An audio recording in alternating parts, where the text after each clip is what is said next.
Okay, we ready to go? All right, I think we'll go ahead and start. Just by quick introduction, my name is Scott Pulsipher. I've been the president of Western Governors Universities for almost 2 years now. It's a privilege to be here and share with you a little bit about how we utilize technology and data to humanize the student experience. And I'll let Marni introduce herself. And I'm Marni Stein. I am the Provost and Chief Academic Officer for Western Governors University. I just started about 6 months ago in August, and I'm super happy to be here today to talk about the great work we're doing. So I thought we'd go ahead and jump in. I think our intent is to share with you pretty quickly some of the background and also specifically how we utilize technology and data, but hopefully leave some time for some questions that you'll have opportunity to ask us specific items that may be of interest to you. So just really quickly, WGU was actually founded about 20 years ago, and it was done so by the governors of 19 Western states. They did it very specifically to address, or really to expand access to high quality education for adults that have some college and no degree. That was the original target of the individuals that we serve. Today, just so you have some sense of our scale, we now have over 95,000 enrolled students. We also have over 102,000 graduates nationwide. So we do serve students in all 50 states. I think at this point, WGU is quickly approaching one of the largest universities in the nation. We will enroll over 55,000 new matriculates this year alone. We serve our students in 4 particular college areas with just over 60 degrees, and those college areas are specifically mapping to areas of high demand in the workforce. And you'll see on subsequent slides how we do that as well. But that's primarily within business, within teacher education or teacher preparation, as well as health professions, and our youngest college, if you will, is technology. The other thing you'll learn is that we're competency-based in our design for learning, and we're 100% online. So we do not have any campuses or classrooms to which students attend. One of the key things in WGU's design is that we started first and foremost with the student in mind. The purpose of the visual is somewhat to give you a sense of how everything that we've thought about in the academic model, in the design of the curriculum, the design of the faculty, the design of the technology, everything about the learning experience, everything about support, services, etc., all start with the student in mind. One of those unique designs to this point has been that we focus on programs and not individual courses. That you cannot enroll in a course at WGU, you have to enroll in a degree program. We offer today only bachelor's and master's degree programs. In those programs, all the competencies are specifically aligned with those that are in high demand by the workforce. And then we ensure that you have a personalized assessment traverse across that. Fundamentally, we are a teaching institution. We are not a research institution. We also have specialized faculty roles, and I'll show a little bit more about that on the next slide. The other last thing and key point about this presentation in particular is that we are data-driven. We utilize data and technology to truly adapt the experience to every individual student's needs. When we do that, we increase the probability that any learner can actually succeed and achieve their degree. Let me share a little bit with the faculty model, because I think it's also important to understanding how we then have to utilize technology. We have 4 faculty types at WGU, but the easiest way to think about it is if you took a single faculty model in a traditional institution, what you would actually have is that all of these functions that our faculty perform are all in one person. We've decided to take that role and unbundle it so that we can increase the interaction, if you will, and the support that every learner actually needs through their journey. So in that regard, we have 3 student-facing faculty. We have program-level faculty that the large majority of which have master's degrees and industry experience in their field of study, so in the program that they are supporting students in. They are delivering the regular one-to-one support for students across the entire journey.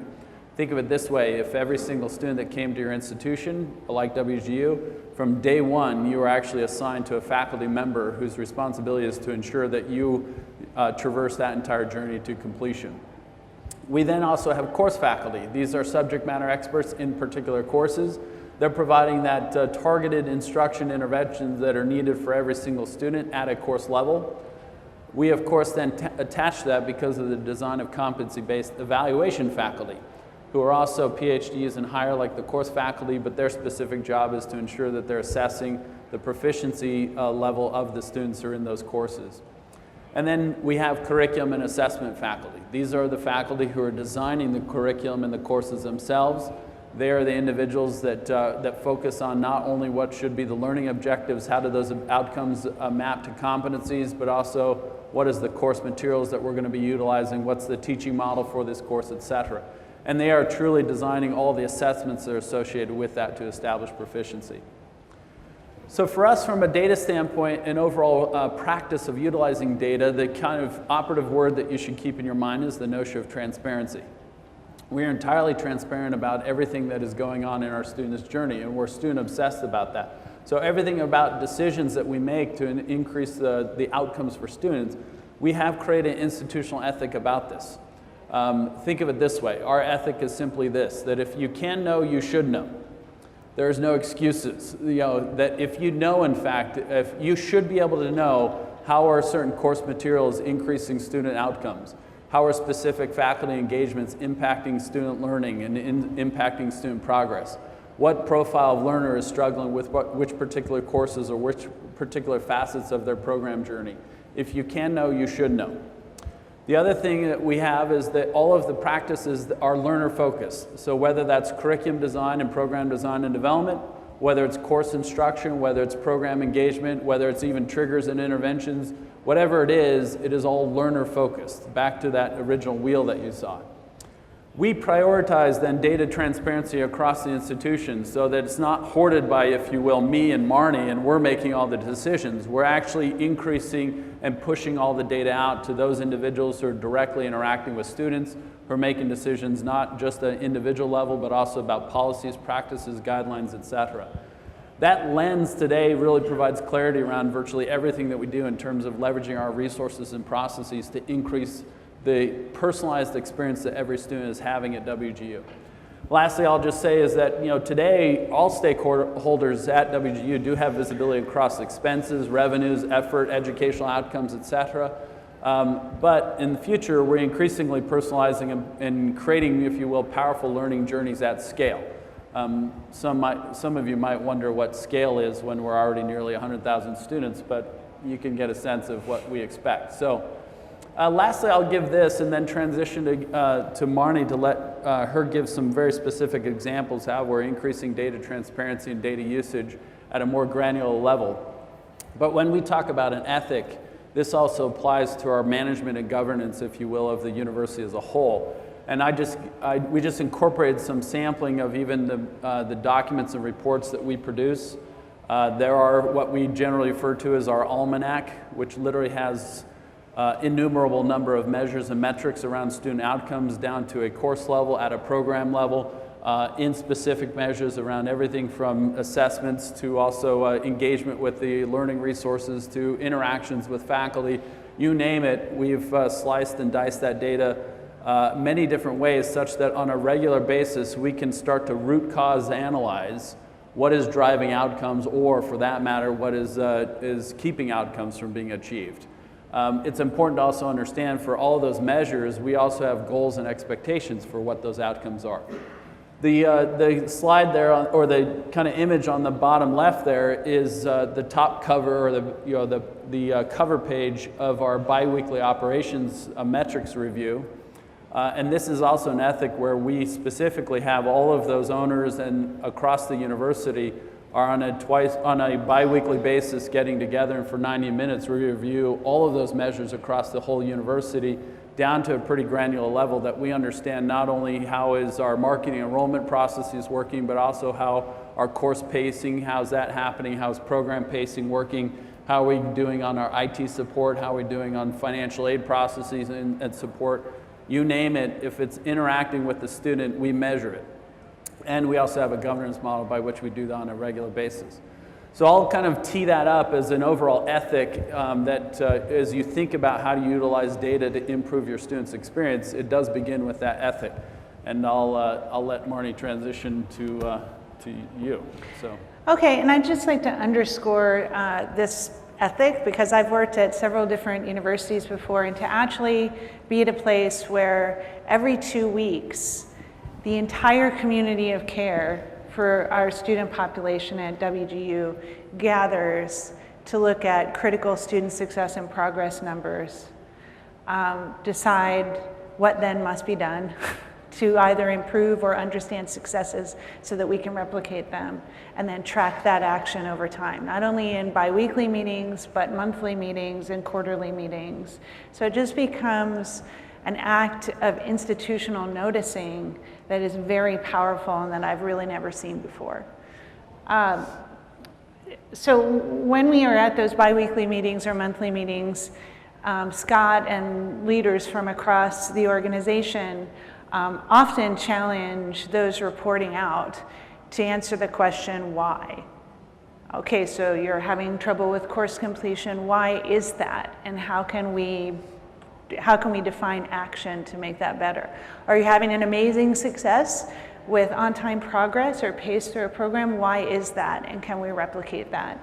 And so that usually generates a lot of work following that meeting to get together in cross-functional teams, the kind of teams that I've really never seen regularly gathered before, to try to get to those whys. So this is actually a picture of a team that was solving for course completion in our 5 most troublesome courses for students in our business degree program. And so we had our program leaders, our operations leaders, representatives from all 4 quarters of the faculty over these courses, folks who are working on program experience, folks who are looking at the actual digital learning experience of those courses, as well as the learning resources, and others that came together and started thinking about, okay, what is going on with course completion? Because in a 100% digital environment, it's complicated to figure that out. And the answer to that question may be relevant to certain students and not others.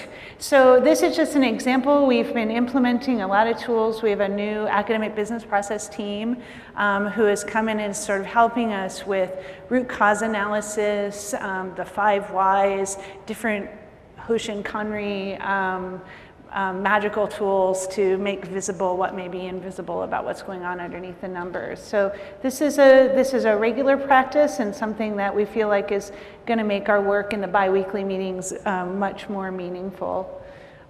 We also, as we try to figure out why something is going right or something isn't going as we'd like it to, have really doubled down on thinking about, okay, if this is our high-level aggregate student success indicator of progress, in the practices in the community of care and the faculty who are supporting students, what's going on there? What are the low-level performance metrics in those supporting practices that we need to watch and continuously improve and better understand? So these are just some of the low-level performance metrics from our evaluation faculty unit, and they measure in real time a little bit of our evaluation faculty. They are the ones who provide feedback for all of the assessments that are coming in through the courses. They do provide the feedback, they evaluate competency, and then they validate that achievement. And so these are their low-level performance metrics. Is my work accurate? Is it fair? Is it helpful? And is it quick? And they are tracking that in real time and really looking at areas where we're falling short in any one of these metrics, and then using that to manage and develop and improve the performance of every one of our evaluators over time. I just add on this notion of we do have this mantra, if you will, about free the data. The idea that, if you will, we are endeavoring to make it possible for every single individual at WGU that interacts with students or that has a responsibility for increasing student outcomes and performance, that they become, if you will, a data scientist. And one of our endeavors from the early days is to how do you utilize technology to enable visibility and monitoring of engagement activities and interactions such that you're first and foremost creating the data. If you have not utilized technology to create the data, you may find that that may be your first step in your journey. By that, what I mean simply is that as much as you want to measure something, if you aren't collecting the data that enables the measurement, then you've got to first invest in the technology, the processes, the practices, and the data environment to even start collecting it. Sometimes that may seem hard if you have classroom-based environments, but there's actually a lot of tools and technology that students are using even in classroom that starts to give more visibility to what interactions are actually impacting their outcome. And so this is one of those cases where we started with this idea of free the data. How do we enable access to it so that we unleash the data science and data scientists in all of us? The reality is that you can see at the bottom of the first paragraph, there is one singular purpose at WGU, and that is student success. Everything about what we do is increasing the probability that our students achieve the degree and the credential that they came to WGU to do. And then upon the attainment of that credential, they are also attaining opportunity. And we measure as much even after the fact as we also can. The last thing I'll do, and Marni will kind of give details around this, is to kind of set you up as to really where we're transitioning to now is that how do we invest in developing all the tools that really enable faculty and staff to more nimbly and responsively really adapt to what a student's actually experiencing. And this gives us better information around learner profiles. We have a pretty good sense of about 16 different learner profiles, and even while some of those learner profiles may have similar outcomes, how they got there is different. So we need to understand all the activities that are happening and then enabling faculty and staff and those who are on the front line to be more nimble in their response to that. And that's really where now we're getting to a point of decisions being guided by real-time data, whereas you move, if you will, from reporting into real-time responsive, nimble reaction to what's going on in real time. And I think Marni can give further details around how we're making that a reality. So one of the new tools, I like free the data, and I think that's important. I also love to think about freeing the insights so that people have access not only to the raw data, but have access to tools that allow them to understand and reason about that data and drive action in real time. So one of the tools that we've been working on in this regard is what we call our course health dashboard. These are master courses that are designed to continuously improve over time with the data that we get and to become more personalized and maybe into the future adaptive over time as we understand students' journeys through them. And so in our course health dashboard, we can look at course completion. We can look at how students utilize their faculty resources, both their course instructors and their program mentors, to make their way through the course. We can look at students with different risk profiles, low, medium, and high, and understand how they traverse the course, how they experience it, how they engage with it, and ultimately what their outcomes are.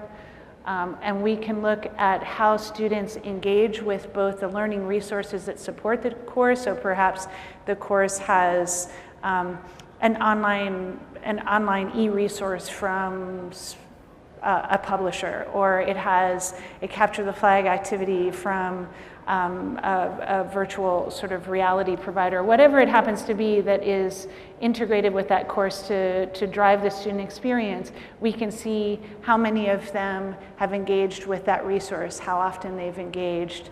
And we can also look at, this is a great slide, we can also look at very fine-grained data about the student profile, not only profile clusters that we are tracking, but any students, and really reason about the relationship between student profile, learner resource engagement, access to the faculty, self-efficacy moves, and ultimately completion and outcomes in those courses. And so this is a very powerful tool for many members of our community of care, for course instructors and program mentors as they understand the student experience inside this digital world, but also for our curriculum designers and assessment developers as they understand how to make these courses better and better over time. And then another toolkit that we're working on is called the Learner Care Dashboard, and basically this is a tool that allows us to get really fine-grained insights around the student journey through their program as well as their courses. And so this is a tool that program mentors can access as they want to understand a student's journey through, for example, an accounting program or an MBA, helping them to make the best decisions about course sequence and scope and load and pace as they're making their way toward their graduation goals, as well as a tool to help course instructors themselves not only understand student progress through the course, but manage their student cohort more effectively and efficiently, getting to the students who need them most, and making sure that the students who are speeding ahead have everything they need to thrive and flourish. And so these are just a couple of the tools on this front that we're working on. These are just some other views of that tool that sort of lead up to that Learner Care dashboard. I think maybe to sum this up, the other thing that you might realize is that as you're utilizing technology to power a student journey from the beginning all the way to the end and even beyond the end of the academic journey, one of the benefits you get from doing so is you also create a very large-scale testing environment that no things that we do are actually that are outside the realm of being able to prove their impact. And that's true from everything from a learning resource that we may select, a faculty engagement that we may have, that we can actually analyze whether and isolate the impact of something that we're testing or trying to prove out its effect on student outcomes because we've enabled that data-rich environment. We're utilizing it to really prove out what happens. And we are definitely investing in to extend that ability. And so the last thing I'll maybe say and then open up for question is that we fully expect that change is coming. We expect to create a lot of it for ourselves. I mean, we are comfortable in disrupting that which we designed 10 or even 15 years ago, that there's one approach you could just say, do more of what you already designed 10 or 15 years ago, or you can constantly redesign that which you've invented. We're much more in that camp. So we very much specifically that we are committed to change. We want data to actually prove out what change investments we are making.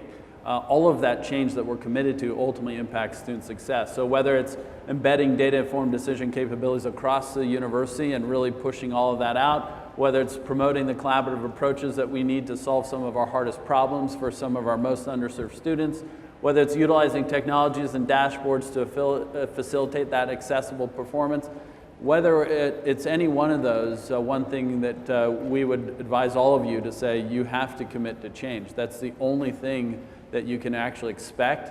I would even go further, which is you actually have to be the agent of that change. It's too easy to say, hey, that which we designed 10 years ago, we're just going to do more of it at larger scale. We are fundamentally trying to do it differently ourselves. So that's it. If there are any questions, we'd love to answer anything that you may want to ask directly. Yeah, over here.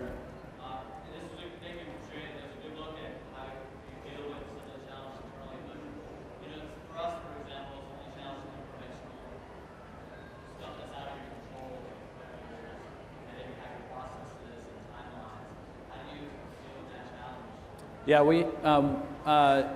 I would say this, is that one thing that's worked really well for us is that we definitely believe a lot in designing process. We work with our regional accreditor, also regulators, everything else like that.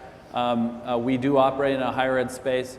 But one thing I would say is that process matters to a point, but if the process you've designed has no impact and no outcome, then the process is not worth it either. So the balance of the two allows you to say, are we designing for good processes, but are we proving that the process works? You only can prove the process works if you have the data investment and the technology investment to really prove that it works. That's how we've managed through some of the processes we've gone through. And you've even seen this said even about WGU at times, like, hey, we don't make an effort to decide whether the quality of WGU is any good. We're just evaluating whether the process is the way we want it to have. And you're like, that's kind of nonsensical, right? So having said that, if you want to commit to innovation and change, you better be able to prove that what you've decided to do works. If it doesn't work, then you shouldn't commit to it. So we try to prove it out early. So, yeah. Rohr Saxberg from Chan Zuckerberg Initiative. With all this rich data infrastructure, have you begun to work with some learning science folks to try to test out how some of that applies in your environment as well? Yeah, we are beginning that process. You'll hear more about that in the coming months here as to exactly how we're scaling up our ability, if you will, to work as a collaborative across the best researchers out there around learning science, around student journeys, et cetera, but really utilizing the very rich data environment in WGU to prove out which of those theories actually work in practice. We're much more interested in the applied learning science versus just theoretical science. So, So really as a learning engineering platform almost. That's right, yeah. We do believe that, in fact, that is one of our biggest benefits, that at scale, with 100,000 students matriculating over 60,000 a year, that you have a very large-scale environment where you can prove out theories really quickly in rapid cycle. Yep. Yes? Do you want to go Step up to to the the mic. microphone?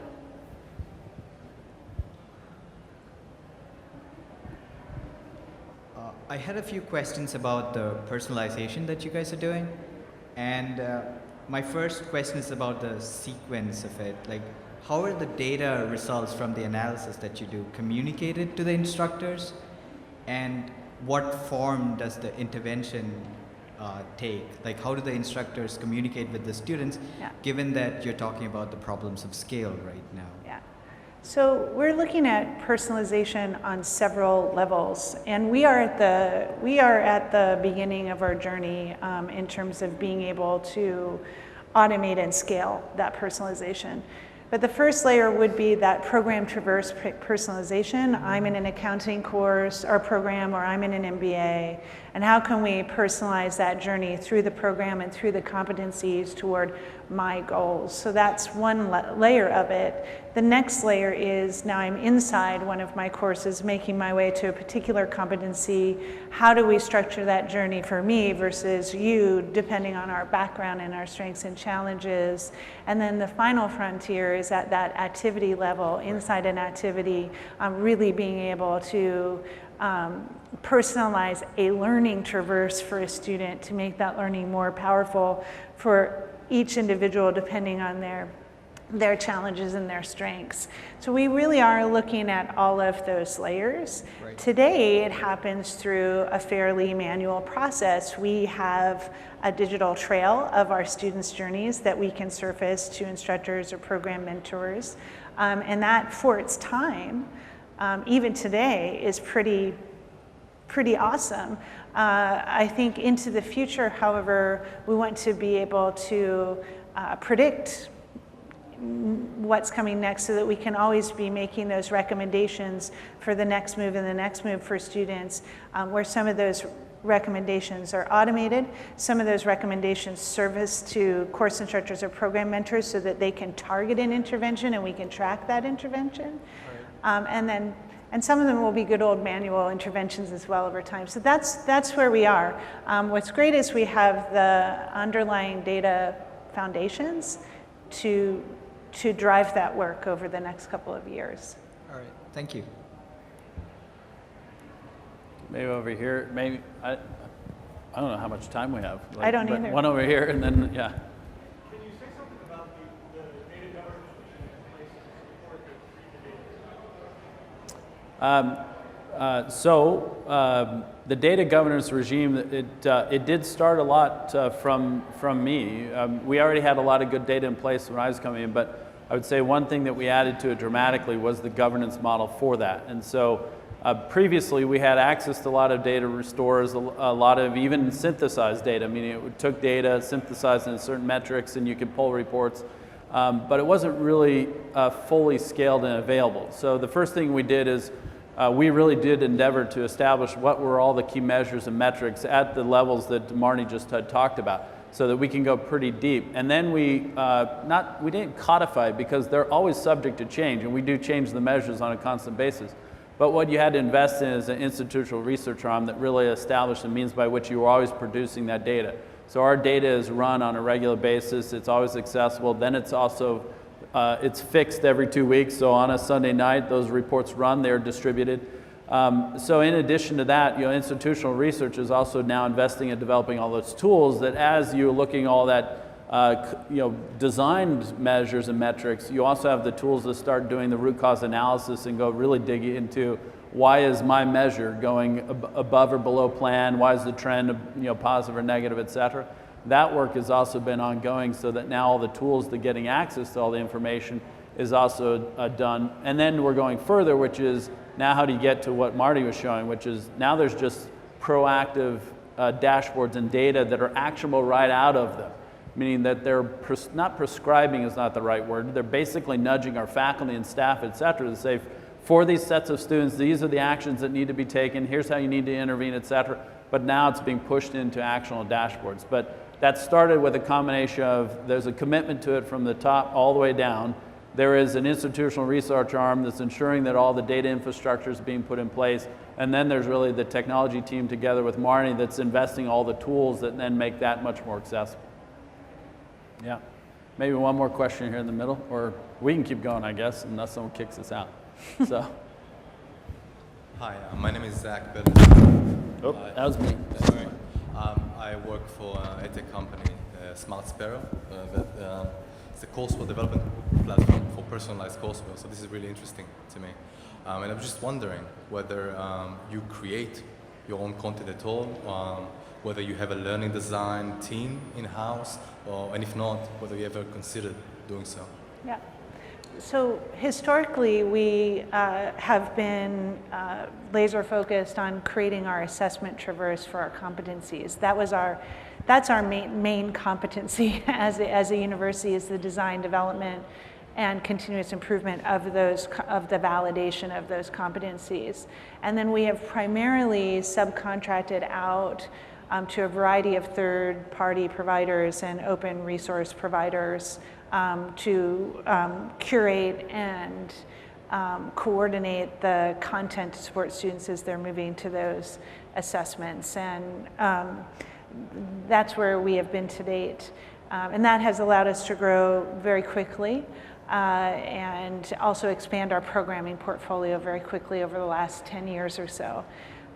Into the future, we're very interested in re-examining the mix of content providers that we have against those assessments, as well as evolving our technology so that we are more able to get the data from inside our partners. So if Smart Sparrow were plugged into our learning ecosystem, being able to get those real-time data insights about student traverse through a course is critical for us going forward.